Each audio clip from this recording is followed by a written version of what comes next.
ગામની પાદરે ચૂંટણીની ચર્ચા અર્બન ગુજરાતની સાથે નવા કોન્સેપ્ટ થકી જાણો ગામના લોકોની વાસ્તવિકતા અને મંતવ્ય. મારે તો ભાજપ જ છે. કોંગ્રેસ આવે તો સૌથી સારામાં સારું છે. એ ના કર્યું. ભાજપ અને કોંગ્રેસના રાજમાં કયા પ્રકારનો તફાવત લાગી રહ્યો છે? એક જ મોગરીમાં એક જ રોડ હતો, એની જગ્યાએ અત્યારે 4-5 રોડ થઈ ગયા. આ ગરીબ વર્ગના કોઈ આવાસ યોજના મકાનની હાલમાં મળી નથી. જેમણે ખિસ્સો ભર્યો છે ને બધા એના પૈ ગરીબોને પાછા હાલવાના. સમગ્ર દેશની અંદર ચૂંટણીનો માહોલ જામી ગયો છે, ત્યારે આજે આપની સાથે અર્બન ગુજરાત હવે લઈને આવ્યું છે ગામની પાદરે ચૂંટણીની ચર્ચા અર્બન ગુજરાતની સાથે. અને આજે એક એવી વાત કરવી છે, સત્ય વાસ્તવિકતાની વાત કરવી છે, સત્યની વાત કરવી છે, નોન પોલિટિકલ માણસો સાથે વાત કરવી છે કે ખરેખર ગામના વ્યક્તિઓનું શું ઈચ્છે છે, કે ભાજપ, કોંગ્રેસ કે પછી કોઈ અન્ય ઉમેદવારને ઈચ્છે છે. આપણે વાત કરીશું આજે મોગરી ગામથી. અમે અર્બન ગુજરાતની સાથે દરેક ગામ એટલે કે દરેક વિધાનસભા દીઠ અમે 3 ગામો લેવાના છે અને 3 ગામની અંદર ગામની પાદરે ચૂંટણીની ચર્ચા અર્બન ગુજરાતની સાથેના નવા કોન્સેપ્ટ સાથે આપની સાથે આવ્યા છે. આવો આજે મુલાકાત કરીએ મોગરી ગામેથી. ચલો, આપણી સાથે કેટલાક વડીલો જોડાયા છે. ગામની પાદર ઉપર સાંજનો સુમાર છે અને અહીંયા આગળ વડીલો બેઠા છે. કાકા, શું નામ છે આપનું? મહેન્દ્રભાઈ. મહેન્દ્રભાઈ, ચૂંટણી આવી ગઈ છે, આપને ખ્યાલ જ હશે. ચૂંટણીની અંદર આ વખતે ભાજપે પાટીદાર નેતાને ઉતાર્યા છે અને કોંગ્રેસે ક્ષત્રિય નેતાને ઉતાર્યા છે. આપ શું ઈચ્છો છો કે કયા ઉમેદવાર આવવા જોઈએ? અત્યારે તો મોગરીમાં બીજેપી આવવું જોઈએ ને. કેમ બીજેપી કાકા? સારા કામો કર્યા છે બધી રીતે, બધા લોકોને સહાયો એટલી બધી કરી છે. કાકા, તમારી ઉંમર પ્રમાણે તમને લાગી રહ્યું છે કે કોંગ્રેસના પણ તમે રાજ જોયેલું છે, તો આ ભાજપ અને કોંગ્રેસના રાજમાં કયા પ્રકારનો તફાવત લાગી રહ્યો છે? બહુ ફેર પડે છે.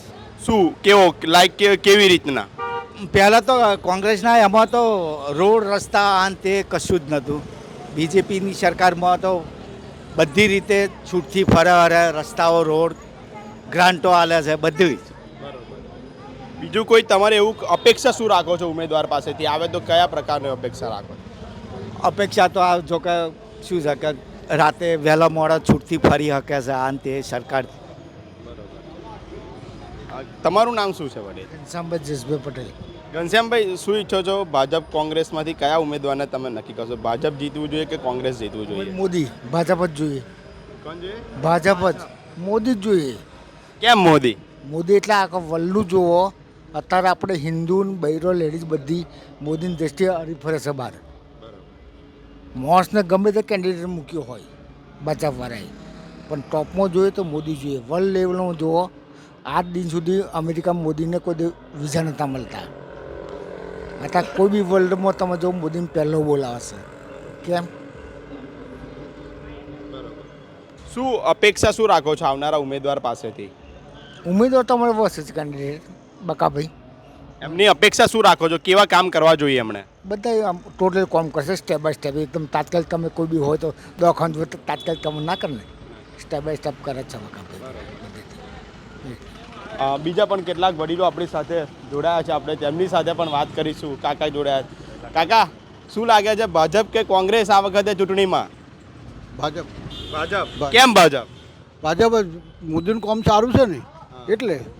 તો કાકા, તમે પણ કોંગ્રેસની સરકાર જોયેલી છે, તો કોંગ્રેસની સરકાર અને ભાજપની સરકારમાં શું તફાવત જોવા મળી રહ્યો છે? કશું કર્યું નહીં કોંગ્રેસે કશું કર્યું નહીં. આ ભાજપને રોડ રસ્તા બધું કમ્પ્લીટ કર્યું એને, છે ખબર? અને હવે પૈસા ફેંકે છે ખેડૂતને. બરોબર છે. હવે શું કરે? રૂપિયો આલ્યો નહીં કોઈ, બધો ખીચો ભર્યો છે. તમારું શું મંતવ્ય કાકા? મારે તો ભાજપ જ છે. ભાજપ જ. પણ કેમ ભાજપ? કેમ ભાજપે એના સારા કામ કર્યો છે સાહેબ. તો કોંગ્રેસ કેમ નહીં? કોંગ્રેસે કશું કર્યું જ નહીં. એણે વર્ષ કોંગ્રેસે વર્ષ કોઈને કશું આવ્યું નહીં. બોલો. તો તમે કોંગ્રેસની સરકાર જોયેલી છે ખરી? હા, જોઈ. કોની સરકાર? કોની કોંગ્રેસની સરકાર? કોણ હતું મુખ્યમંત્રી? ઇન્દિરા અને જવાહર. કશું ના કર્યું? કશું નહીં. મનમોહનસિંહે ના કર્યું. આપ શું કહો છો? આપણે ભાજપ, મોદી. પણ કેમ ભાજપ જ? કેમ? એને કામ સારું કર્યું છે. રોડ રસ્તા, પાણી, વીજળી 24 કલાક. અને મોદી એ મોદી જ. અત્યારે ગમે તે ઊભો રહ્યો પણ મોદીને વોટ. મોદીથી હેડવાનો. તો તમે કોંગ્રેસની સરકાર તમે જોયેલી છે? જોઈ લે એમણે ખિસ્સો ભર્યો અને ઘર બધો એમના ભગવાનને ભરાવડાયો ખિસ્સો અને ગરીબ મરી ગયા. આપણી સાથે બીજા પણ એક કાકા બેઠા છે, એમને એમની પણ ઉંમર છે. દાદા શું નામ? આપનું નામ શું? નામ શું આપનું? રામભાઈ ગરબડભાઈ. રામભાઈ, શું લાગે છે ચૂંટણી આવી રહી છે, ભાજપ જોઈએ કે કોંગ્રેસ જોઈએ? ભાજપનું બારે ભાજપનું. કેમ ભાજપ? ભાજપ એમ કેમ પણ? એ બધું બહુ કર્યું છે ને ભાજપ વારે શું કર્યું છે? જે કર્યું બહુ મને સંભળાતું નહીં. તમે તો આ છે આપણી સાથે બીજા પણ એક વડીલ છે. વડીલ, શું લાગે, ભાજપ જોઈએ કોંગ્રેસ જોઈએ? આપણે તો જે વિકાસ કરે એ ન જોઈએ. આપણે કેવો વિકાસ જોઈએ તમારે? વિકાસ એટલે રોડ રસ્તા બધી જ રીતે જે શિખરો સર કરે વિશ્વમાં, તો શું લાગે છે, ભાજપ કરી શકશે કે કોંગ્રેસ કરી શકશે? એ ભાજપ જ કરી શકે. કે જે 10 વર્ષમાં જે કર્યું એ કાર્ય કોંગ્રેસે કર્યું નહીં. કેમ કોંગ્રેસે કેમ શું કાર્ય નથી કર્યું? રોડ રસ્તા તો કોંગ્રેસનામાં હતા. રોડ રસ્તા પણ એને કર્યા નહીં. રોડ રસ્તા કોંગ્રેસે કર્યા. એક જ મોગરીમાં એક જ રોડ હતો, એની જગ્યાએ અત્યારે 4-5 રોડ થઈ ગયા. ખેતરોમાં જવાના એ રોડ રસ્તા કરી દીધા બીજેપીની સરકારે. બીજું કહો, ધાર્મિક વાત- આગળ છે અંબાજી છે, એ બધે આપણે હિન્દુ તત્વ પ્રમાણે કેટલી બધું સુવિધા અમે બધા ધાર્મિક સ્થળમાં પહોંચ્યા. આ મુસલમાન તો શું કરે? થાય કોંગ્રેસ? કશું નહીં થયું થાય. જે મોદી અત્યારે ચેલેન્જ મારી છે, જેમણે ખિસ્સો ભર્યો છે ને બધા એના પૈ પૈ ગરીબોને પાછા હાલવાના. શું આલ્યું અત્યાર સુધી? મોદીએ શું આપ્યું તમને? દરેક ખાતામાં 6,000 પડ્યા ખેડૂતોને. પડ્યા. હા, વિધવા સહાય જે રોડેલો હોય ને એમને બચારાના આધારના પૈસા આવે છે. હા, અનાજ આલે છે આખા મહિનાનું. એટલે ગરીબોનું તો બહુ કર્યું. અને પેલો ખિસ્સો ભર્યો ને એ તો મોદી ચેલેન્જ મારી છે, હું પૈસો ગરીબોના પાછા આવશે, કોઈ નહીં છોડું. મુસલમાનની એ હતું બસ. અત્યારે આપણે હિન્દુઓની બધી બહાર એકલી ફરજ છે. બાકી કોંગ્રેસ વખતે આપણી બહેન બેટીઓ કોઈ ફરતી હતા. મોદીના ટાઈમમાં તો બધા ફરજ છે. એટલે મોદી જોઈએ બેન થઈ ગયો અમદાવાદમાં આ 10 વર્ષમાં. નકર 6 વારે કરફ્યુ. એટલે મોદી તો બહુ સારો. બીજા પણ એક વડીલ છે. વડીલ, શું નામ તમારું? મારું નામ ધર્મેશ પટેલ. ધર્મેશભાઈ, શું લાગે છે, ભાજપ આવી જોઈએ કે કોંગ્રેસ આવી જોઈએ આવનારી ચૂંટણીમાં? અત્યારની ચૂંટણીમાં ભવિષ્યમાં ગમે ત્યારે ભાજપ જ જોઈએ. ભાજપ જ એવું રાજ્ય પક્ષ છે જે હિન્દુઓ માટે, સંરક્ષણ માટે દરેક કાર્યમાં ભાજપ જ અમને પોસાય અને ભાજપ જ જરૂરી છે આવનારા વર્તમાન કાળમાં પણ. કેમ ભાજપ જ કેમ પણ? ભાજપ એવો પક્ષ છે જે દરેક ધર્મને, દરેક જ્ઞાતિવાદને બધાને સમરસતા રાખે છે અને પ્લસ દરેકનું જોઈ રહી છે. સાથે બીજા બી એક કાકા જોડ્યા છે, વૃદ્ધ છે. કાકા, શું નામ તમારું? ભવનભાઈ. ભવનભાઈ, શું લાગે, ચૂંટણી આવે છે, ભાજપ અને કોંગ્રેસનો જંગ જામ્યો છે. ભાજપે પાટીદાર નેતાને ઉતાર્યા છે, કોંગ્રેસે ક્ષત્રિય નેતાને ઉતાર્યા છે. આપનું શું મંતવ્ય છે? કોણ આવવું જોઈએ, કોણ જીતવું જોઈએ કે કોને મત આપવો જોઈએ? અમે તો શું કહીએ કે આમાં તો ભાઈ કેમ આપનું તમારી રીતે શું? તમે કોંગ્રેસની સરકાર પણ જોયેલી હશે. કોંગ્રેસ સરકાર જોયેલી છે ને.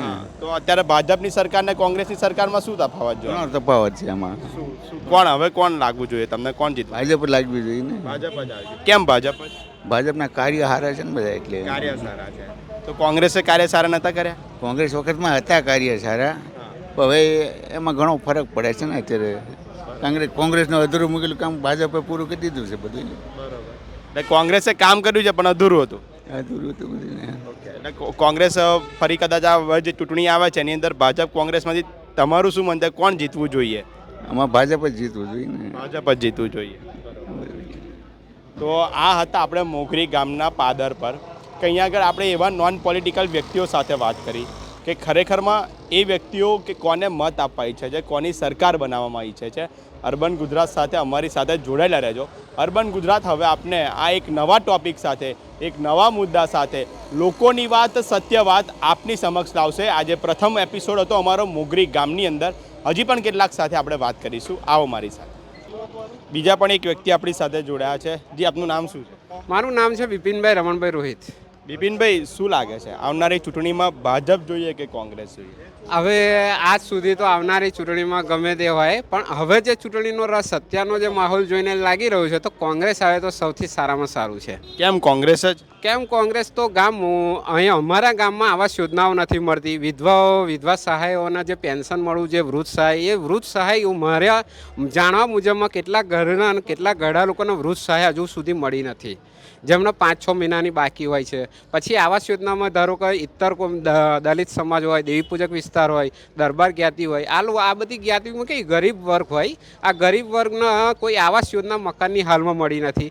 ટોયલેટની જે સંડાસની લોન હોય એ કોઈ આવાસ યોજના નથી મળી. એમના વિસ્તારમાં તમે જઈ શકો છો, જઈને તમે જુઓ, ત્યાંના રોડ રસ્તા જુઓ, એમના મકાનો જુઓ. તો હું જ્યાં સુધી માનું છું ત્યાં સુધી કોંગ્રેસ આવે તો સારું આ ફેરા. મારું કહેવું એવું છે. સાથે બીજા પણ એક વડીલ છે. વડીલ, આપનું નામ શું છે? નામ શું છે? હિતેશભાઈ, આ ચૂંટણીમાં શું લાગે છે, કોણ આવવું જોઈએ? એ તો યાર હું કહી શકું નહીં, પણ જે અમારા રોડ જે થવાના છે હજુ કેમ કર્યા નથી એ પણ સવાલ છે, પ્રશ્ન પહેલાં. આ ચૂંટણીમાં ભાજપ કે પાટીદાર નેતાને ઉતાર્યા છે, કોંગ્રેસે ક્ષત્રિયને ઉતાર્યા છે. તમારા મંતવ્યથી શું લાગી રહ્યું છે, કોણ આવવું જોઈએ ચૂંટણીમાં? એમ જીતવું કોણ જોઈએ? એ કોણ કરી શકે આ વિકાસ? તમારો જે અધૂરો વિકાસ છે કોણ કરી શકે? અત્યારે જે ભાજપે બાકી રાખ્યું છે એ જ કરવાના છે, બીજું કોઈ કરવાનું નથી. એટલે મત કોને આપવો જોઈએ કે કોણ જીતવું જોઈએ? તમારા હિસાબથી કોણ જીતવું જોઈએ? તો ભાજપ જ જીતવાનું છે, મને ખબર છે. તમે ગમે તે કરશો તોય હું આપું કે ના આપું, ભાજપ જ જીતવાનું છે. કેમ એવું? મોદીના લીધે, મોદી સાહેબના લીધે જીતવાનું છે, એ નક્કી. તો આ હતા મોગરી ગામના ગ્રામજનો કે ગામની પાદરે આપણે અહીંયા આગળ જે વૃદ્ધ જે લોકો છે કે જે વડીલ લોકો છે, વડીલશ્રીઓ સાથે વાત કરી, કેટલાક યુવાનો સાથે વાત કરી કે જેમનું જે મંતવ્ય હતું એ અમે અર્બન ગુજરાતના મારફતે તમારી સમક્ષ લાવવાનો પ્રયત્ન કર્યો. અને હવે અર્બન ગુજરાત આગામી સમયની અંદર ચૂંટણીની ચર્ચા, ગામની પાદરેનો એક નવો કોન્સેપ્ટ આપની સમક્ષ લાવી રહ્યું છે. આજે પહેલો એપિસોડ હતો જે મોગરી ગામની અંદર હતો, અને આવનારા દિવસોની અંદર અમે આણંદ જિલ્લાની સાથે 7 વિધાનસભાના દરેક 3 ગામો લઈશું. એટલે ટોટલ 21 ગામોની અંદર અમારો આવનારો એપિસોડ આપની સમક્ષ અમે લોન્ચ કરીશું. વધુ માહિતી માટે અમારી સાથે જોડાયેલા રહેજો. કેમેરામેન અક્ષય પટેલ સાથે હું છું મના નિંગુ, અર્બન ગુજરાત.